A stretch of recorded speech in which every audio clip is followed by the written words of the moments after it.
let's go to the main slate. Who are some quarterbacks and stacks that you're building around? So my first one, a more traditional double stack. I got Dak Prescott, CeeDee Lamb, and Jake Ferguson. The Cowboys have struggled to run the ball with Tony Pollard, especially recently. I mean, they were in a game where they whooped the Rams, and they only gave the running back 17 total carries. And this is a game where they're facing an Eagles defense that is a very pass funnel defense this year. So I'm expecting a ton of pass attempts from Dak. Plus, he's been using his legs a lot more, which is nice to see. And you mentioned on the other pod that they're kind of phasing out Gallup for Jalen Tolbert. So it's kind of a murky wide receiver room, behind Lamb and I guess Brandon Cooks. So I just like, stacking Prescott with Lamb here. And I'm super high on Jake Ferguson this week. He's my tight end 3. This is a great matchup for tight ends against the Eagles. And Ferguson's only 4K. So I think he's providing good value. So I like that double stack. And then have a fun every year I have 1 or 2 times I take a shot at a double running back stack. Sometimes these can hit. It's not correlated in any way, but for tournaments, if you hit it, it can be very sneaky. So I'm going with both Jonathan Taylor and Zach Moss against the Panthers. If there's a running back duo that could both hit, it's this one this year. Zach Moss was barely able to practice last week, barely suited up, and still managed, a near 50-50 split with JT. Both running backs had amazing games, and now they face arguably the worst run defense in the league here against the Panthers. So I like the idea of using both Taylor and Moss in the same lineup, and hopefully both of them, have a big game, which is possible. They've done it a couple times this year, so why not take a flyer on it now?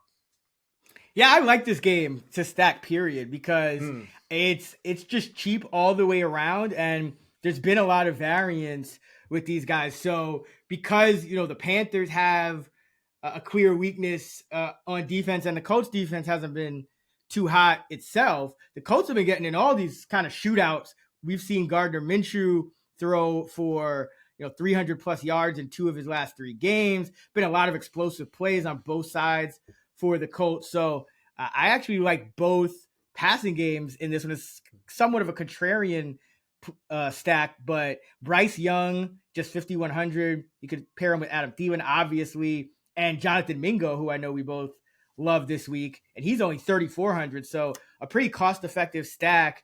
And I also like Minshew, Pittman, and Downs. Downs, I believe I have him inside my top 30 this week. Pittman's been kind of barking about, making sure they target him enough. And I think, both of these defenses are just so vulnerable that this game could turn into a shootout. Like if, let's say your Taylor Moss stack hits, I think these passing games might still have to do work. Cause we've seen them play shootouts with teams you never expected the Colts, especially to play shootouts with. And then the Panthers, new offensive coordinator, you're using some tempo. Bryce Young's looking better and better out there. They're kind of phasing out some of the, the guys that aren't performing as well, like Miles Sanders and Hayden Hurst, and looking for more Mingo. So I like both sides of this game, and it's super affordable on both sides with both of these quarterbacks. Right around 5K, and the wide receiver 2, you don't have to pay much for either. So really like this game for stacking purposes. Sneaky shootout here. Yeah, for sure. I like Minshew, Pittman, Downs with Thielen in there is a very spicy game stack. Love that. Oh yeah. All right, who do you like for dart throws? So at running back, it's slim pickings. There's no obvious dart throws this week, but I do like Devin Singletary at the 4,300 range against the Buccaneers because he's pretty much forced a 50-50 committee with Dameon Pierce. I think you mentioned that last week. Yep. But there's a chance he leapfrogs him any week now. This is kind of similar to Miles Sanders and Chuba Hubbard situation in Carolina. So I think that does make him sneaky in GPPs. The Texans are 3-point favorites, so there just could be extra volume for running backs overall, which helps Singletary's upside. So I think he's definitely worth a flyer in GPPs at 4,300. I like going with Wan'Dale Robinson at wide receiver at 3,500 against the Raiders. He's coming off 2 very quiet games, but that just might be due to just having better chemistry with Daniel Jones than he does with Tyrod Taylor. So, Daniel Jones potentially returning this week. That could boost Robinson here. He's coming off his season high, 88% routes run rate. He didn't catch a single pass, but, I love that underlying usage.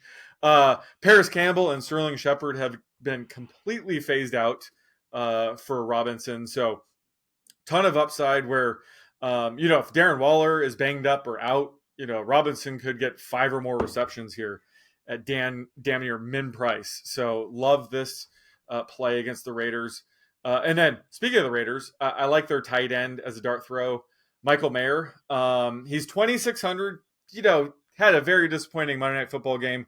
He only caught the one pass for 19 yards, but really everybody on the Raiders passing offense disappointed. He did run a season high, I guess, career high, 82% routes run rate though. So just massive upside if he could start seeing more targets. So I think this is a great time to buy low, especially at 2,600. He's going to be inconsistent. He's a rookie tight end. So would not be shocked if he bounces back and has a 4 or 5 catch game here, just given his underlying usage recently.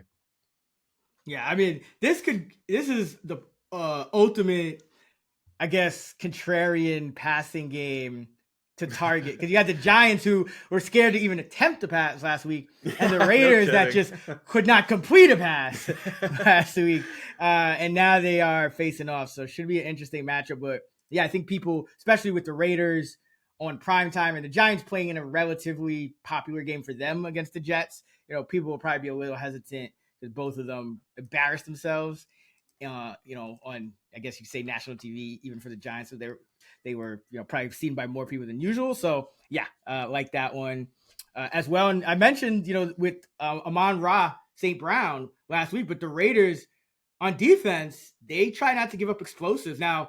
And when they do give up explosives, it's not the traditional explosive. It was like, you saw Amon-Ra catch it underneath, and then the catch and run was what made the play explosive. So that suits Robinson, because I think Slayton is tempting too. If Daniel Jones is back, they go way back, and Slayton's also running a ton of routes, but this Raider defense is just not the ideal scheme for a big Darius Slayton game, but it's perfect for Wan'Dale Robinson. So totally agree with that call. Running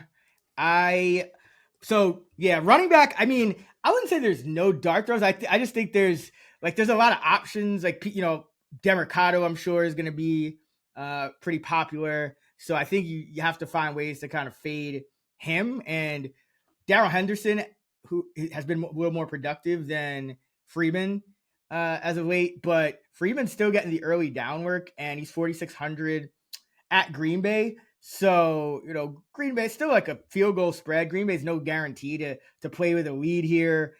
They've been inconsistent on both sides of the ball.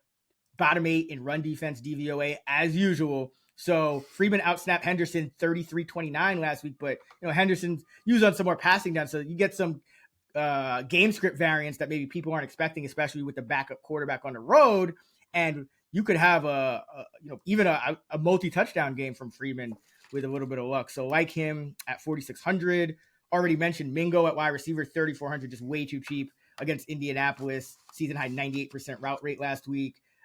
Season high 62 yards, and most, about 2/3 of his targets come against zone coverage, which is the Colts play zone at the highest rate in the league under Gus Bradley. A lot of that covered 3, whereas Thielen, just 54% of his targets come against zone, and Chark 52%. So Mingo could have another kind of breakout game here. And Logan Thomas, top 5 tight end on the slate, just in terms of his production year to date. And he's at 40 or more yards and or a touchdown in 6 of his 7 games. And the Patriots are second worst in DVOA against the tight end position. And Howell has really, taken a liking to Logan Thomas and targeted him pretty much almost, on par with that talented receiving group. So like Logan Thomas at 3,500 against the New England Patriots.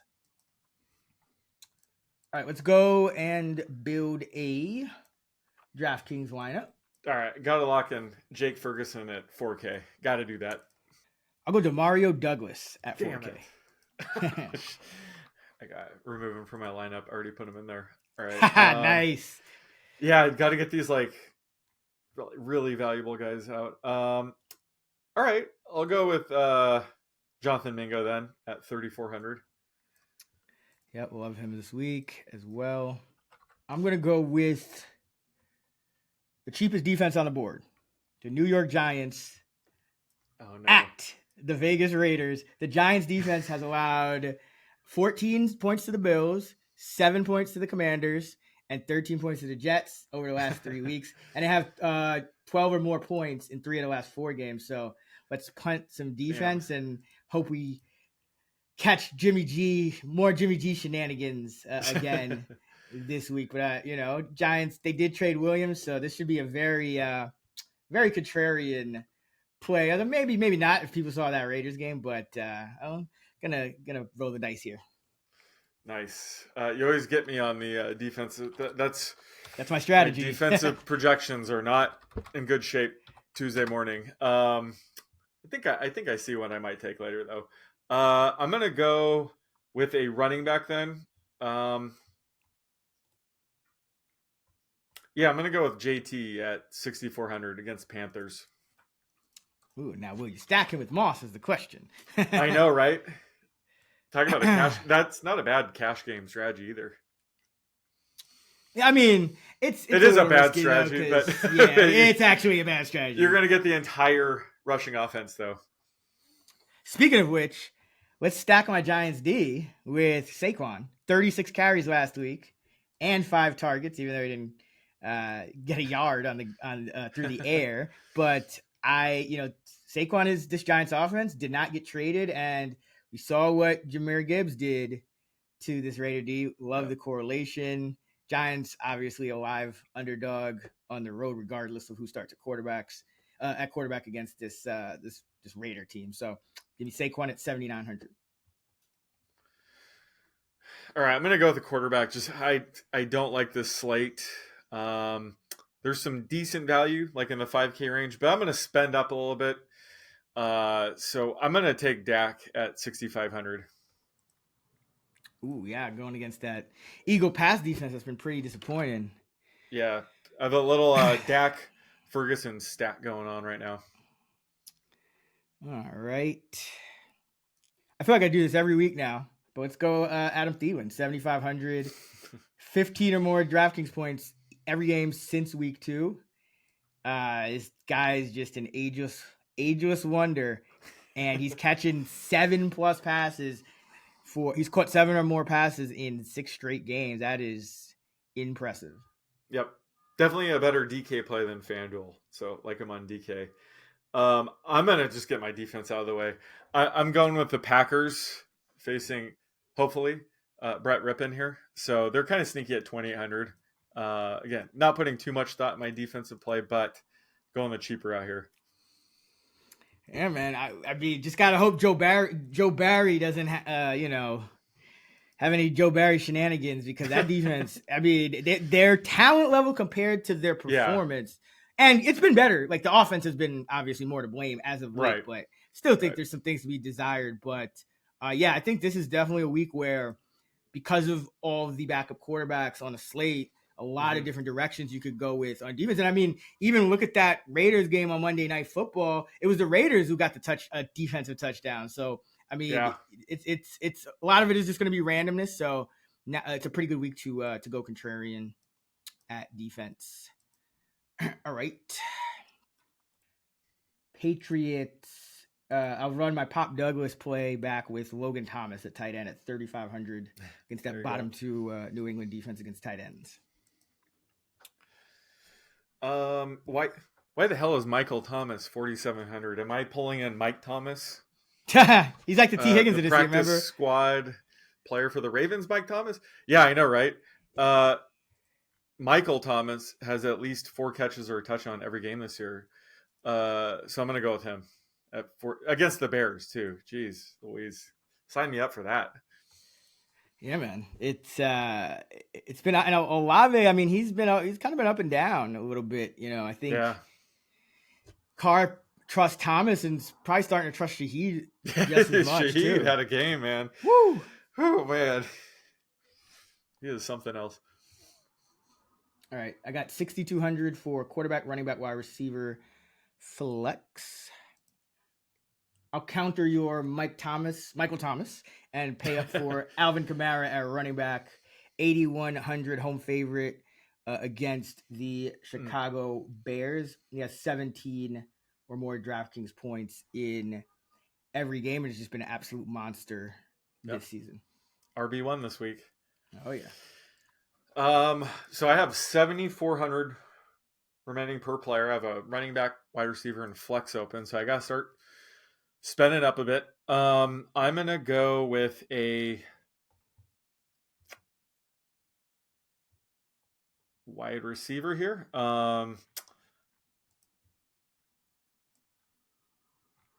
Actually, no, I'll go running back. I'll go.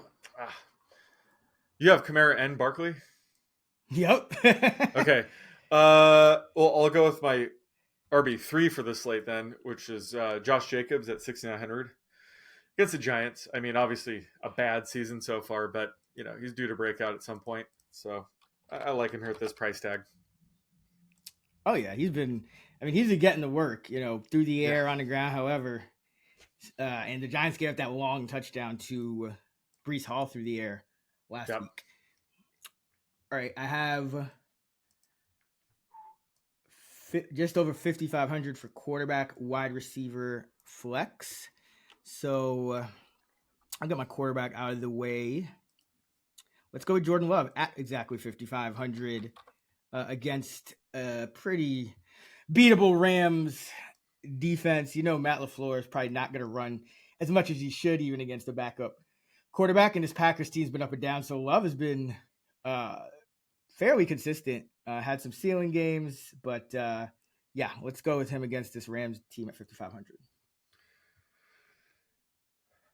All right, so I got to start spending some money. So I'm gonna go with AJ Brown at 8,600. Clearly, my clear number one receiver for this slate.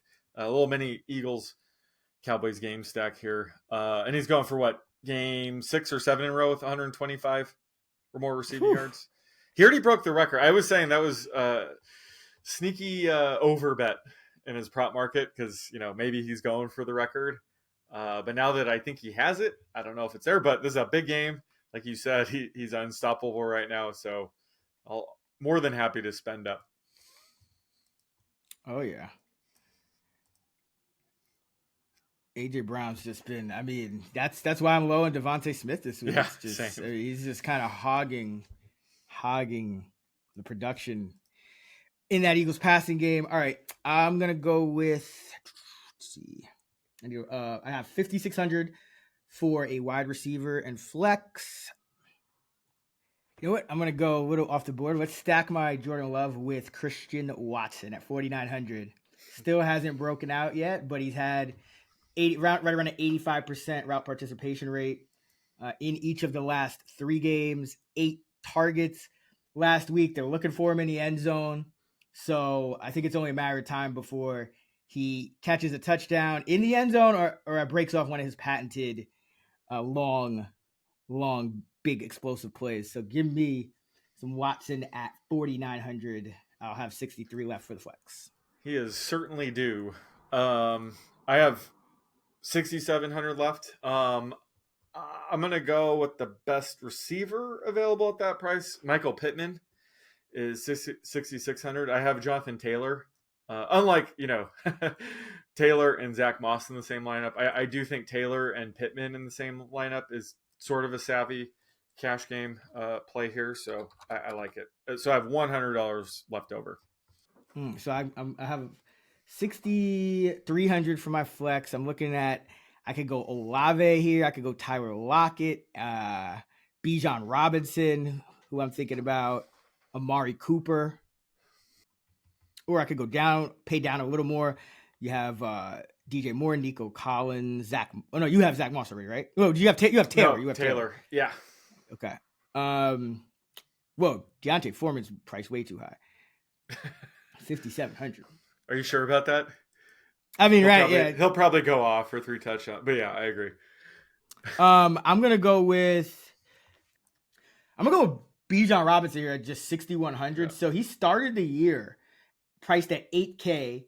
He's been 7,700 or more until week 6, and he bottomed out last week at 6K, and now he's 6,100. So you're getting almost a 25% discount from his season high in price, and I always like that in terms of finding value here. So give me Bijan in a game where the Falcons should be able to maintain possession, which means a lot of runs for Bijan.